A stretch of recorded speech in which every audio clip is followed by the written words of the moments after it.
Hello everyone.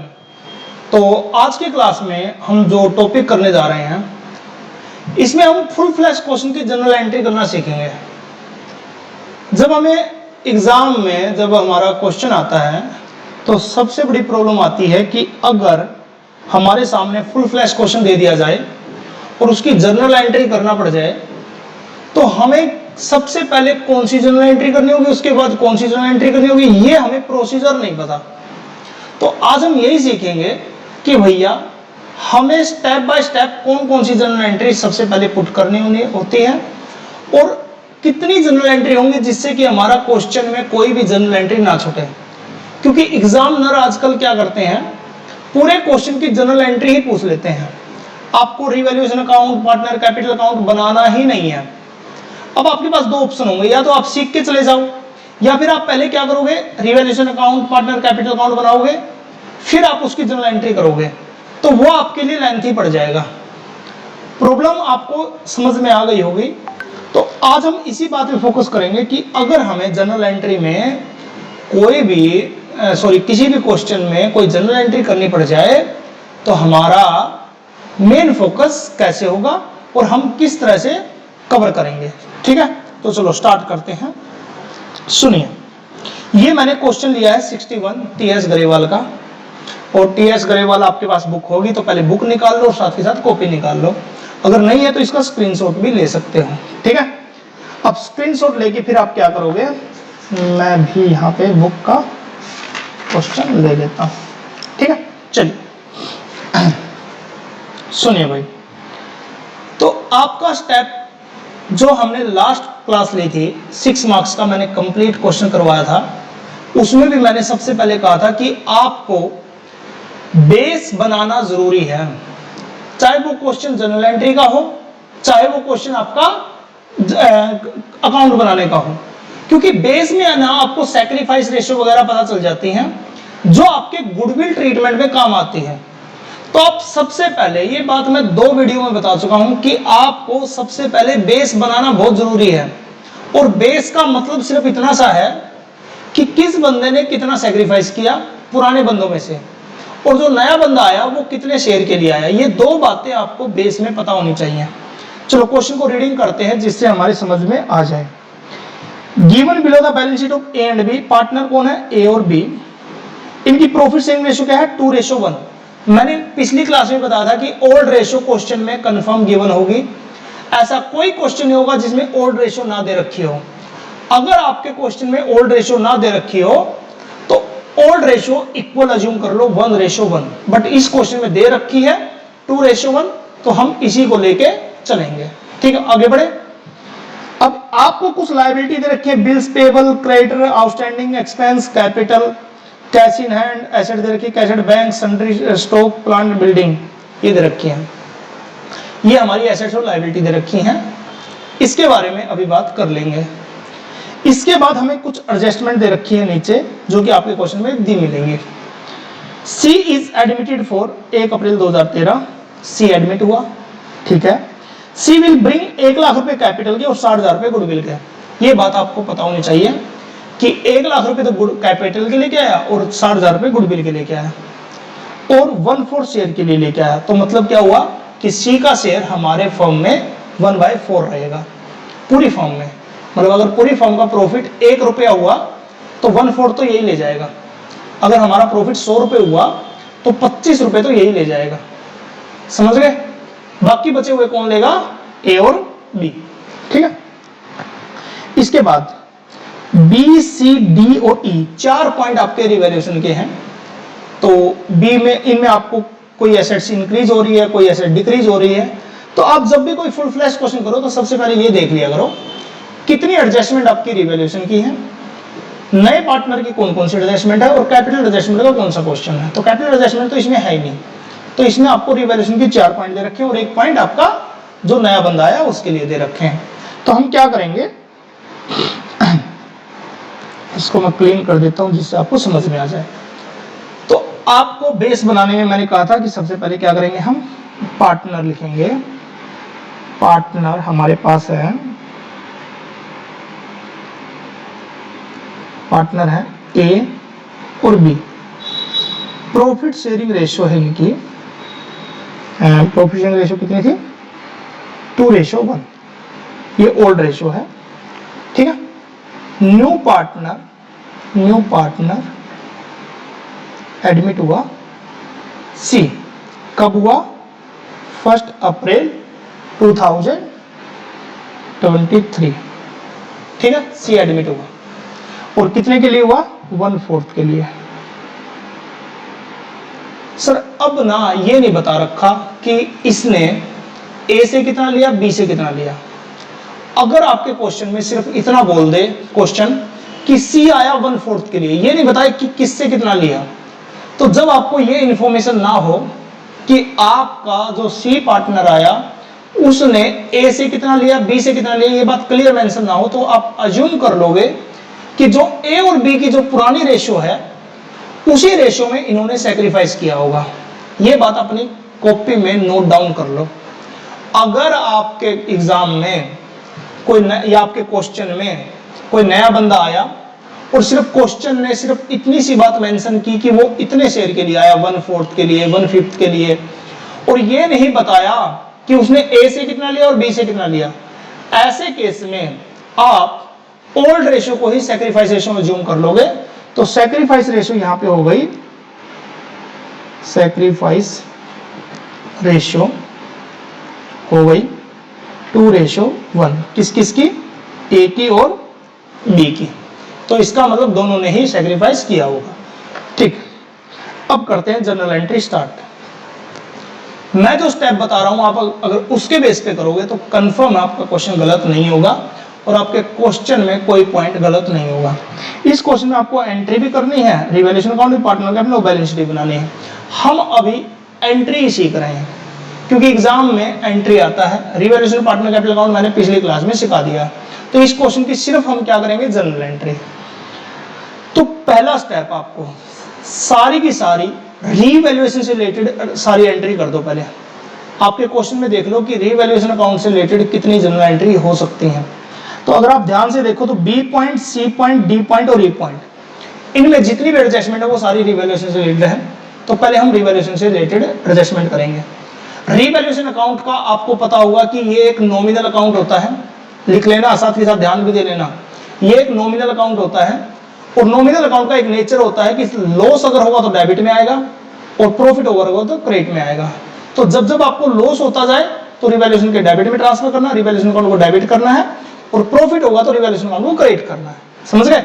चलिए, plant is to be depreciated to 120 lakh, 1,20,000।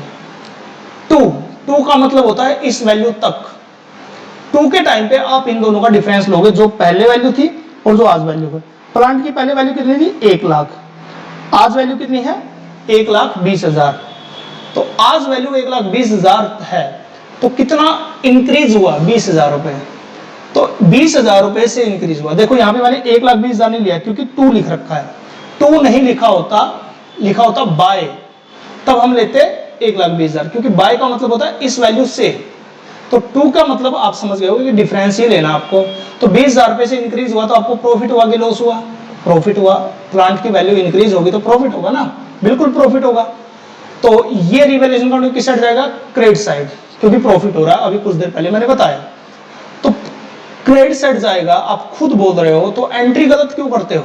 Revaluation account credit side जाएगा तो credit ही होगा। तो एंट्री भी क्या बनेगी, फर्स्ट एंट्री। तो आपका फॉर्मेट भी मैं बता देता हूं, journal entry particular debit credit, बस इतना सा फॉर्मेट रहेगा आपका, ठीक है।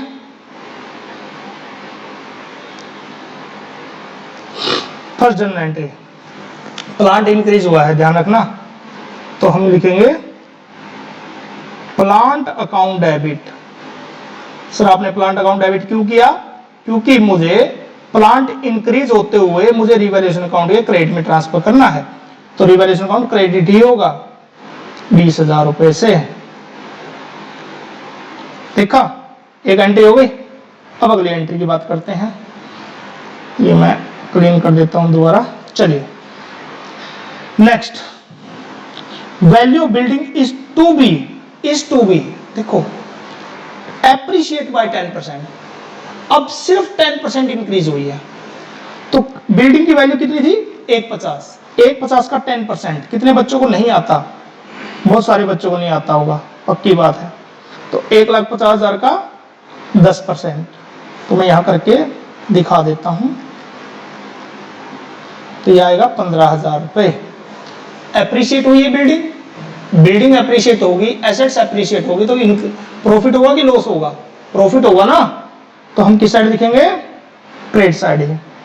सेकेंड एंट्री भी क्या होगी, building account debit to revaluation account.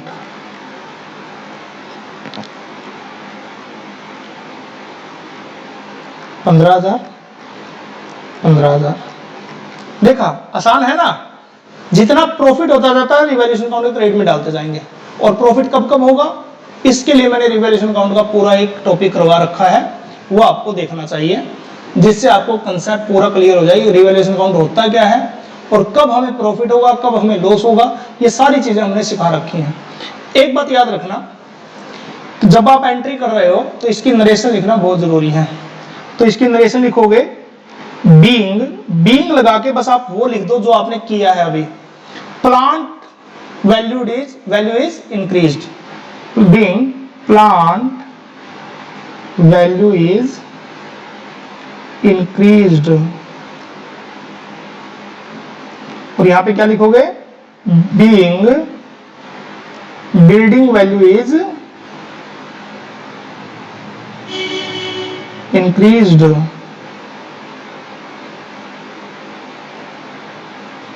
Third,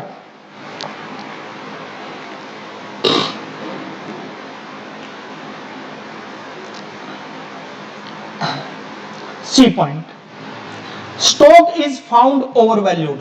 ये बात मैंने लास्ट क्लास में बताई थी। फाउंड ओवर वैल्यूड करना नहीं है, मिला है, ओवर वैल्यूड मिला है, कम होना चाहिए था, ज्यादा मिला है, तो अब हमें कम करना होगा।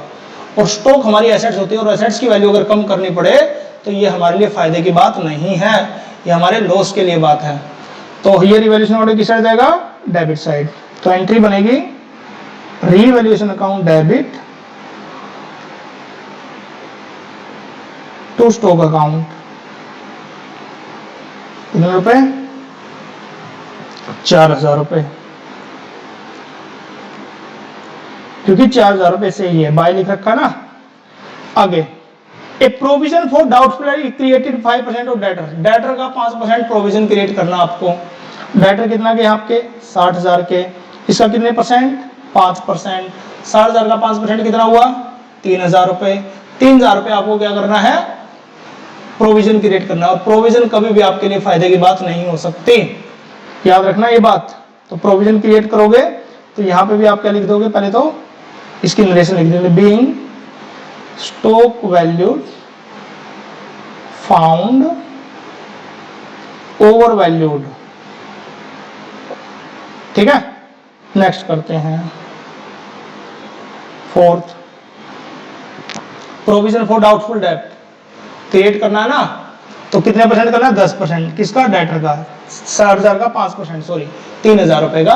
तो रिवैल्यूएशन किस साइड जाएगा, डेबिट साइड, क्योंकि लॉस है ना, भूलना नहीं है।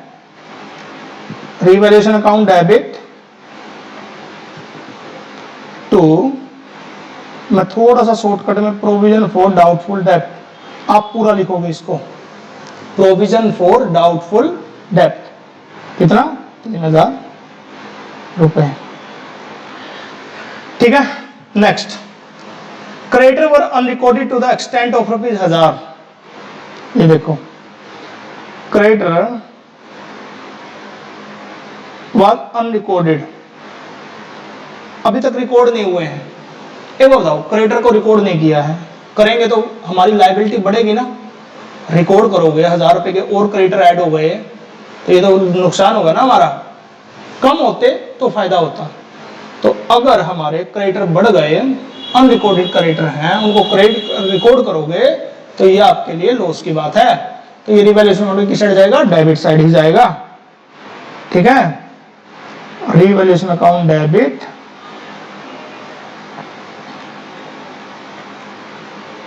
टू क्रेडिटर अकाउंट, कितने रुपए? 1000 रुपए। समझ में आ गया? कोई कंफ्यूजन नहीं है। तो अल्टीमेटली इसकी नरेशन भी लिख लो और इसकी नरेशन भी लिख लो, ठीक है? तो अल्टीमेटली आपने रिवैल्यूएशन की सारी जर्नल एंट्री कर दी। पहला स्टेप है ये आपका। आप इसके बीच में कोई और जर्नल एंट्री नहीं करोगे अगर आपको चाहते हो कि आपका क्वेश्चन ठीक हो। ऐसे तुक्के मारने तो कभी मार लो, ठीक है? अब आपको क्या करना है, रिवैल्यूएशन का प्रॉफिट या लॉस कैलकुलेट करना है बिना अकाउंट बनाए। अब प्रॉब्लम क्या आती है कि एंट्री में हमें समझ में नहीं आता कि भैया प्रॉफिट या लॉस कैसे कैलकुलेट करें। तो इसके लिए एक सिंपल सा मैं तरीका बता रहा हूं। रिवैल्यूएशन अकाउंट कितनी बार क्रेडिट हुआ है, कितनी अमाउंट से क्रेडिट हुआ, उनका टोटल कर लो और डेबिट का अलग टोटल कर लो। तो मैं करके दिखा रहा हूं, उसके साथ समझ जाना। ये मेरा वर्किंग नोट है। Calculate revaluation profit, revaluation profit, revaluation देख लो कितनी बार डेबिट हुआ और कितनी बार क्रेडिट हुआ। पहले मैं क्रेडिट देख रहा हूं। देखो रिवैल्यूएशन 20,000 से क्रेडिट हुआ, 15,000 से क्रेडिट हुआ, 35,000 से क्रेडिट हुआ, ठीक है? और डेबिट कितनी बार हुआ? 4,000, 3,000 और 1,000, 8,000 से क्रेडिट हुआ, डेबिट हुआ, सॉरी। तो ये बताओ मुझे, डेबिट ज्यादा हुआ या क्रेडिट ज्यादा हुआ? क्रेडिट वर्ड ज्यादा हुआ ना। अगर क्रेडिट ज्यादा हुआ तो कितना ज्यादा हुआ? अगर आपका रिवैल्यूएशन अकाउंट क्रेडिट ज्यादा अमाउंट से है तो आपको प्रॉफिट हो रहा है, और डेबिट ज्यादा अमाउंट से है तो लॉस हो रहा है। तो इस क्वेश्चन में आपको प्रॉफिट हो रहा है। और कितना प्रॉफिट हो रहा है? 35 माइनस 8, 27,000 प्रॉफिट रिवैल्यूएशन का। देखो कितना आसान है। बस आपको क्या करना है कि आपको रिवैल्यूएशन का एक बार क्रेडिट देख लेना है, डेबिट देख लेना है। क्रेडिट और डेबिट में दोनों में आपको ये चेक करना है कि आपका क्रेडिट कितनी बार हुआ और डेबिट कितनी बार हुआ। 27,000 रुपए रिवैल्यूएशन का प्रॉफिट हुआ। अब प्रॉफिट को क्या करना है? पार्टनर में डिस्ट्रीब्यूट कर देना है। अब पार्टनर को डिस्ट्रीब्यूट करोगे तो प्रॉफिट डिस्ट्रीब्यूट करते हुए पार्टनर कैपिटल अकाउंट क्या होगा, रिवैल्यूएशन अकाउंट क्या होगा, ये भी दिक्कत है। एक बात याद रख लेना, और ये हमेशा के लिए याद रख लेना कि जब भी पार्टनर को प्रॉफिट डिस्ट्रीब्यूट करोगे तो पार्टनर कैपिटल अकाउंट क्रेडिट होगा। प्रॉफिट की वजह से कैपिटल इंक्रीज होती है और इंक्रीज होती है तो क्रेडिट होती है। ये बात अपने दिमाग में बैठा लो कि जब जब पार्टनर को प्रॉफिट दोगे, किसी भी वजह से रीजो दोगे, प्रॉफिट दोगे, तो पार्टनर कैपिटल अकाउंट क्रेडिट होगा और तो रिवैल्यूएशन डेबिट होगा, ऑब्वियस। तो रिवैल्यूएशन अकाउंट डेबिट, कितनी अमाउंट है प्रॉफिट की हमारे पास, याद होगा 27,000, to A's capital account, to B's capital account. और आपको पता है रिवैल्यूएशन का प्रॉफिट हमेशा ओल्ड रेशियो में डिस्ट्रीब्यूट होता है। तो हमें क्या करना है, ए और बी की ओल्ड रेशियो देखनी है। सर सी का कोई राइट नहीं इस पे, सी का राइट मत बना देना, ठीक है? 2:1 में बटेगा ये, ठीक है? 18,000 and 9,000 is your revaluation profit. देखो रिवैल्यूएशन को पूरा खत्म कर दिया हमने। एंट्री में आप ऐसे किया करो, सबसे पहले रिवैल्यूएशन को ही खत्म किया करो। और ये इतना आसान है आपके लिए कि आपका 60% क्वेश्चन ये खत्म कर देगा। उसके बाद क्या करना है सर, बाई चांस इस क्वेश्चन में बहुत सारी चीज है नहीं, तो आप अपने कॉपी में नोट कर लेना कि इसके बाद क्या क्या करना है। नेक्स्ट क्लास में हम क्या करेंगे, उन आइटम के साथ भी क्वेश्चन करेंगे जो आइटम अभी मैं बता रहा हूं। इसके बाद आपको क्या करना है, रिवैल्यूएशन के बाद नए पार्टनर को एडमिट नहीं करना। पहले कई बच्चे क्या करते हैं, कैपिटल और गुडविल की एंट्री स्टार्ट कर देते हैं क्योंकि उनकी एंट्री आती है उनको। पार्टनर को तो लास्ट में एडजस्टमेंट करनी। एक बात बताओ, नए बंदे को पहले एडमिट करोगे या फिर पहले पुराने वाले ट्रीटमेंट को खत्म करोगे? पुराने वाले को ट्रीटमेंट को खत्म करोगे ना, तो पहले हमें पुराने वाले को ट्रीटमेंट को खत्म करना है। इसके बाद क्या करना, ध्यान से सुनना, लायबिलिटी साइड को नहीं हारना सभी बच्चे। लायबिलिटी साइड में अगर कोई रीजो दे रखा हो, कोई प्रॉफिट दे रखा हो, कोई WCR दे रखा हो, बिना क्लेम वाला कह रहा हूं मैं, IFR दे रखा हो, ये अगर दे रखा है कुछ भी, तो ये पार्टनर में डिस्ट्रीब्यूट कर दो। और इसकी जनरल एंट्री क्या होगी पता है आपको? ये आपको सबसे पहले चेक करना है रिवैल्यूएशन के बाद। और इसकी एंट्री होगी reserve account debit,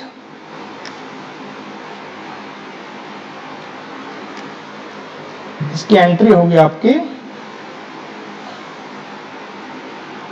reserve account debit to old partner capital account. By chance इस क्वेश्चन में नहीं है, मैंने उठा लिया था इस क्वेश्चन को क्योंकि इसमें रिवैल्यूएशन के पॉइंट अच्छे थे। बट अगर इसमें रिजर्व होता, कोई भी जनरल रिजर्व होता, प्रॉफिट होता, कहां पे? लायबिलिटी साइड में, तो उसको भी आप सेकंड टर्म में डिस्ट्रीब्यूट कर दे। सेकंड टाइम पे पहले तो हमने रिवैल्यूएशन का सारा ट्रीटमेंट किया, सेकंड हमें लायबिलिटी साइड से सारी चीजें उठानी, फिर हमें एसेट साइड से क्या क्या उठाना है लिख लेना अपनी कॉपी में, बाद में तो तुक्के ही मारोगे। फिर एसेट साइड में दी मिलेगी एक तो गुडविल, अगर दे रखी हो तो। एसेट साइड में गुडविल बोल रहा हूं मैं, नीचे नहीं बोल रहा, ये हमारी लॉस होती है। और एक दे रखा हो एडवर्टाइजमेंट सस्पेंस अकाउंट, और एक दे रखा हो P&L का डेबिट बैलेंस। ये तीन चीजें, 1, 2 और 3, ये तीन चीजें अगर एसेट साइड में दे रखी हो तो हम इनको भी पार्टनर में डिस्ट्रीब्यूट कर देंगे, ओल्ड पार्टनर में। और ये दी मिलेंगी जब बड़ा क्वेश्चन देंगे, ठीक है? जब आप प्रैक्टिस करो तो इनको देख लेना। तो इनकी एंट्री होगी, ये लॉस है और लॉस पार्टनर कैपिटल अकाउंट कम करता है तो डेबिट करता है, तो इसकी एंट्री होगी old partner capital account debit. Old partner कौन कौन है? A B. 2, चाहे तो गुडविल दे रखी हो, चाहे आपको एडवर्टाइज सस्पेंस दे रखा हो, चाहे P&L दे रखा हो, इनको लिख के ए बी में डिस्ट्रीब्यूट कर देंगे ऊपर। अगर किसी बच्चे को नहीं आता तो कोई बात नहीं है, हम नेक्स्ट क्लास एक और ले लेंगे इसकी, और उसमें भी जनरल एंट्री का ही क्वेश्चन सोल्व कर सकते हैं, ठीक है? इसमें कोई कंफ्यूजन की बात नहीं। ये आपने लिख लिया होगा, नहीं लिखा तो दोबारा एक बार रोक के लिख लेना। इसके बाद लास्ट में बस हो गया क्वेश्चन, मैक्सिमम क्वेश्चन खत्म। अब बस क्या करना है, जो नया बंदा आया उससे कैपिटल और गुडविल लेके आनी है और उस गुडविल को सैक्रिफाइस रेशो में डिस्ट्रीब्यूट करना है। तो जो नया बंदा आएगा, अगर आप ध्यान से देखो तो ये 1 लाख रुपए कैपिटल लेके आया और 60,000 रुपए गुडविल लेके आया, तो हमारी जो एंट्री बनेगी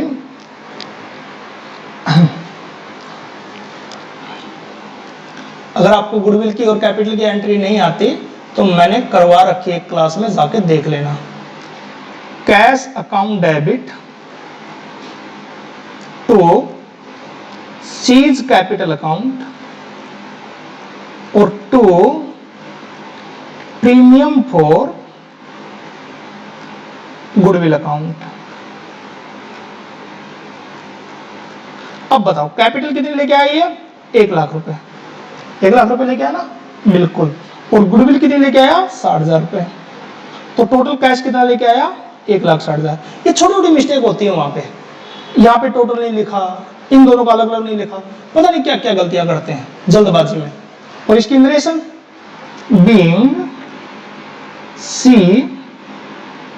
introduce cash for capital and goodwill, ठीक है? बस हो गया। और बस एक लास्ट एंट्री जो इस क्वेश्चन के हिसाब से खत्म हो जाएगा, इस प्रीमियम फॉर गुडविल को सैक्रिफाइस पार्टनर को दे देंगे। तो लास्ट एंट्री होगी premium for goodwill account debit to A's capital account to B's capital account. Total goodwill कितनी है? 60,000। और ये हमेशा सैक्रिफाइस रेशो में बटेगा, ओल्ड रेशो में नहीं बटेगा। एक नंबर का क्वेश्चन पूछता है कि जो नया बंदा गुडविल लेके आएगा वो किस रेशो में बटेगा? बहुत सारे बच्चे old ratio old ratio old ratio, ये हमेशा सैक्रिफाइस रेशो। इस क्वेश्चन में बाय चांस सैक्रिफाइस और ओल्ड रेशो सेम है, इसलिए ओल्ड रेशो यूज करनी पड़ रही है, अदरवाइज नाम उसका सैक्रिफाइस रेशो ही लिखोगे। 60,000 को 2:1 में 40,000 एंड 20,000 खत्म। तो तो आपको क्वेश्चन कैसे करना है, पहले रिवैल्यूएशन के सारे पॉइंट, उसके प्रॉफिट या लॉस को डिस्ट्रीब्यूट, उसके बाद आपको क्या करना है, लायबिलिटी साइड से रिजर्व्स वगैरह, एसेट साइड से गुडविल, P&L और एडवर्टाइज एक्सपेंस को, और लास्ट में जो बंदा आया उसकी कैपिटल और गुडविल का ट्रीटमेंट। अब चेंज क्या क्या आ सकते हैं सर, एक दो चेंज आ सकते हैं। क्या, जो नया बंदा आया वो गुडविल कैश में नहीं लाया, उसकी एंट्री सिर्फ ये वाली हो जाएगी करंट अकाउंट के साथ, पता होगा आपको, यहाँ पे वो प्रीमियम फॉर गुडविल नहीं लाएगा। बस ये कुछ एक चेंज हो सकते हैं, ठीक है। तो एक दो क्वेश्चन करेंगे तो इसको बहुत सारे चेंज के साथ हमें समझ में आ जाएगा। बट आपको प्रोसीजर यही फॉलो करना है, पहले रिवैल्यूएशन की सारी एंट्री करो, फिर लायबिलिटी साइड की, फिर एसेट साइड की, और फिर लास्ट में बंदे का जो कैश और कैपिटल लेके आया उसकी, आपका क्वेश्चन कंप्लीट हो जाएगा।